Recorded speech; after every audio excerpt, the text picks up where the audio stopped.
Halo teman-teman semuanya, perkenalkan nama saya Bella Sylvia Febriani, biasa dipanggil Bella. Saya merupakan salah satu mahasiswi pendidikan geografi di Universitas Pendidikan Indonesia. Nah, seperti yang teman-teman tahu, Indonesia merupakan negara kepulauan dengan sejuta keindahan di dalamnya.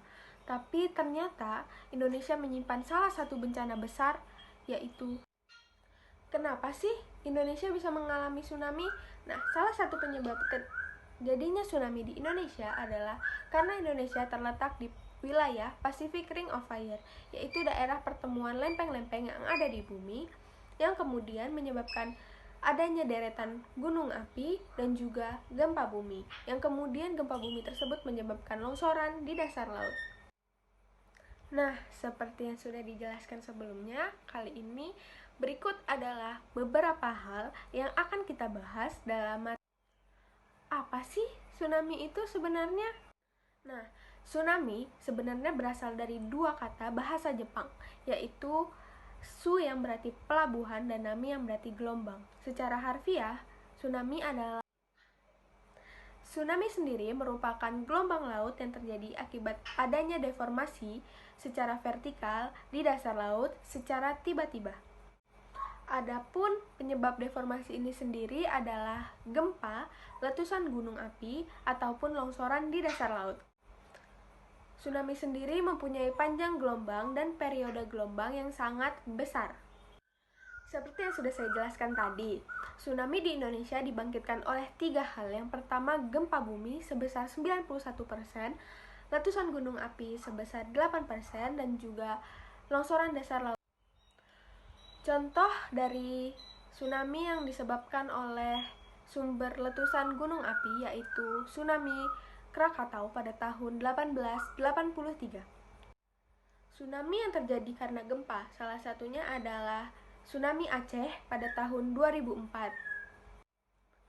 Dan juga salah satu karena longsoran adalah tsunami Larantuka pada tahun 1979.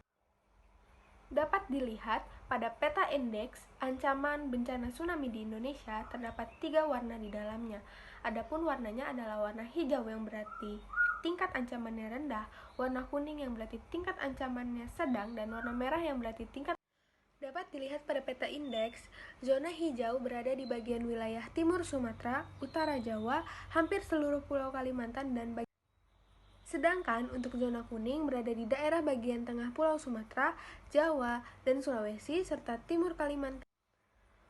Untuk zona merah sendiri berada di utara dan selatan Sumatera, serta beberapa pulau kecil di bagian barat Sumatera, selatan Jawa, Bali, Nusa Tenggara, Maluku, utara Papua, dan beberapa titik. Jika Indonesia terpapar oleh tsunami, 233 kabupaten kota yang ada di Indonesia terancam. Dan juga 5 juta atau 2,12% dari total penduduk Indonesia juga akan terpapar atau terkena dampaknya. Tanda-tanda terjadinya tsunami. Yang pertama, diawali dengan adanya gempa atau getaran yang berasal dari dasar laut. Gempa yang paling berpotensi menimbulkan tsunami adalah gempa yang terjadi di zona penunjaman atau daerah pertemuan dua lempeng. Biasanya, hanya gempa yang berkekuatan di atas 7,0 skala Richter memiliki potensi untuk menyebabkan tsunami. Yang kedua adalah air laut yang tiba-tiba surut.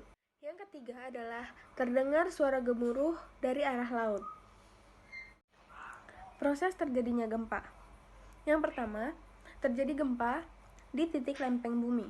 Yang kemudian terjadi patahan yang menyebabkan dasar laut naik dan mendorong volume air untuk naik.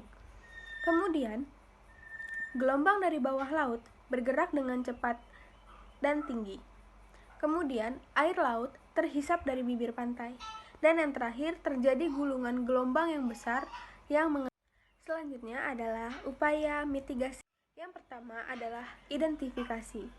Apa itu tsunami genik?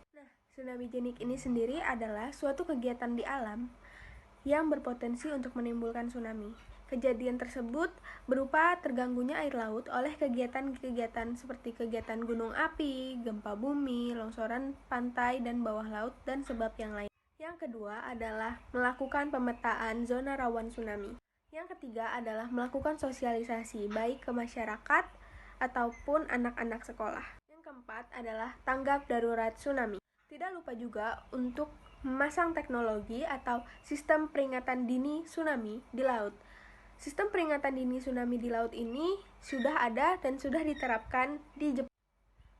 Mitigasi bencana sebelum terjadinya tsunami. Yang pertama, mengenali apa yang disebut itu tsunami. Yang kedua, memastikan struktur dan letak rumah. Yang ketiga adalah jika tinggal atau berada di pantai, segera menjauhi pantai. Dan yang keempat, jika terjadi getaran atau gempa bumi, segera jauhi. Yang kedua, mitigasi bencana saat terjadinya tsunami. Yang pertama, bila berada di dalam ruangan, segera keluar untuk menyelamatkan diri. Yang kedua, berlari menjauhi pantai. Dan yang ketiga, berlari ke tempat yang aman atau lebih. Mitigasi bencana sesudah terjadinya tsunami. Yang pertama, periksa jika ada keluarga yang hilang ataupun terluka. Yang kedua, meminta pertolongan jika ada keluarga yang hilang atau terluka. Yang terakhir, jangan berjalan di sekitar daerah tsunami atau pantai, karena kemungkinan terjadi bahaya susulan. Terima kasih teman-teman telah menonton video tentang mitigasi bencana tsunami.